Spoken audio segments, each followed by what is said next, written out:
Good morning बच्चों। आज अपने टॉपिक सहकारी संगठन में सहकारिता के विशेषताओं के बारे में आपने अध्ययन कर चुके हैं और अभिप्राय भी पढ़ चुके हैं। आज हम पढ़ेंगे इसमें सहकारी संगठन के गुण। तो पहला गुण है सहकारी संगठन में वोटों की समानता। यानी देखिए, जब हम कोई प्रस्ताव रखा जाता है संगठन के मध्य, या आप देखते होंगे जब भी कोई नेता का चुनाव होता है तो सब लोग हम क्या करते हैं, वोट देते हैं ना, अपनी सहमति प्रदान करते हैं। इसी तरह सहकारी संगठन में भी कोई प्रस्ताव रखा जाता है तो सभी सदस्यों को वोट देने का अधिकार मिलता है। तो इन सभी को वोट देने की समानता होती है, अर्थात हर एक व्यक्ति को, हर एक सदस्य को एक वोट देने का अधिकार होता है, चाहे उसने कितने भी अंश क्यों ना खरीद रखे हों। उसने 10 अंश खरीदे हो, चाहे उसने 1 अंश खरीदा हो, हर एक स्थिति में उसे एक ही वोट देने का अधिकार होता है। तो हर एक व्यक्ति को वोट देने की समानता होती है, हर व्यक्ति अपने मत देता है और उसको एक ही मत देने का अधिकार होता है। दायित्व यहाँ पर बात करें हम तो सीमित दायित्व होते हैं। सदस्यों के दायित्व उनके द्वारा खरीदे गए अंशों के मूल्यों तक सीमित होते हैं, उससे ज्यादा नहीं होते हैं। जैसा कि हम कंपनी का जो स्वरूप है उसमें हम अध्ययन करेंगे, उसमें भी यही है कि जितने भी सदस्य हैं उनको अपने द्वारा खरीदे गए अंशों के भुगतान तक ही उनका दायित्व सीमित होता है, उससे ज्यादा नहीं होता है। यहाँ भी वही गुण पाया गया है कि सहकारी संगठन में जितने भी सदस्य हैं, सभी सदस्य हैं उतना ही उनका दायित्व है जितना कि उन्होंने अंश क्रय किए हैं। अगली बात आती है स्थायित्वता। तो स्थायित्वता से अभिप्राय है कि किस संगठन की समाप्ति नहीं होती आसानी से।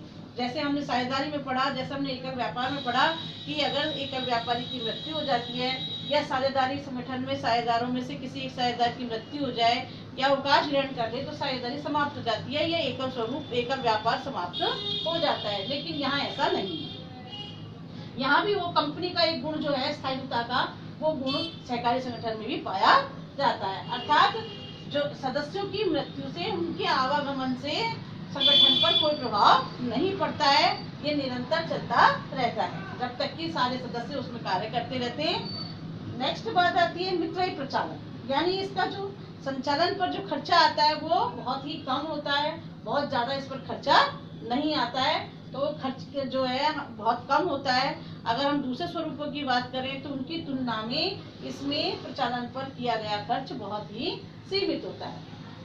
नेक्स्ट पॉइंट आता है सहकारी सहायता। सरकार के द्वारा इन संगठनों में सहायता भी प्रदान की जाती है। जैसे ऋण बहुत ही कम ब्याज की दरों पर प्राप्त हो जाते हैं, आसान किस्तों पर वो भुगतान कर सकते हैं, आसानी से ऋण मिल जाते हैं, कभी कभी उनमें इनको किसी प्रकार की छूट भी मिल जाती है ना। इस तरह से सरकार की ओर से और भी जो योजनाएं चलाई जाती हैं, उन योजनाओं का भी लाभ इन सहकारी संगठनों को प्राप्त हो जाता है, सरकार के द्वारा जो योजनाएं चलाई जाती हैं। नेक्स्ट है, लास्ट इसका जो गुण है वो है सरल स्थापना। इस संगठन की स्थापना करना बहुत ही सरल है। इसके लिए बहुत सारी कानूनी औपचारिकताओं की आवश्यकता नहीं होती है। बहुत कम मतलब औपचारिकताओं के साथ में 10 सदस्य मिलकर के, जो कि वयस्क हैं, वो सब मिलकर के इस संगठन की स्थापना कर सकते हैं। तो कुल मिलाकर के इस संगठन की स्थापना करना भी उतना ही सरल है जैसा कि एकल व्यापार में। साझेदारी व्यापार में उसको स्थापित करना सरल होता है, इसी तरह से सहकारी संगठन की स्थापना भी सरल है, इसको भी आसानी से स्थापित किया जा सकता है, बशर्ते कि इसमें जो लोग शामिल हो रहे हैं वो वयस्क हों और 10 जने हों। दूसरी बात, उन सब का उद्देश्य एक समान हो तो वे मिलकर के ऐसे संगठन की स्थापना कर सकते हैं। तो आज हमने इसमें सहकारी संगठन के गुणों को अध्ययन किया। नेक्स्ट टाइम जब हम मिलेंगे तो सहकारी संगठन के कुछ दोष भी हैं। ऐसा नहीं है कि केवल सहकारी संगठन में गुण ही गुण है, या किसी संगठन में या किसी स्वरूप में कोई दोष नहीं पाए जाते हैं। तो जिस तरह से सब में दोष है पाए गए हैं, वैसे ही कुछ दोष सहकारी संगठन में भी पाए गए हैं, जिनका हम अध्ययन अगले टॉपिक के अंदर करेंगे। नमस्ते बच्चों।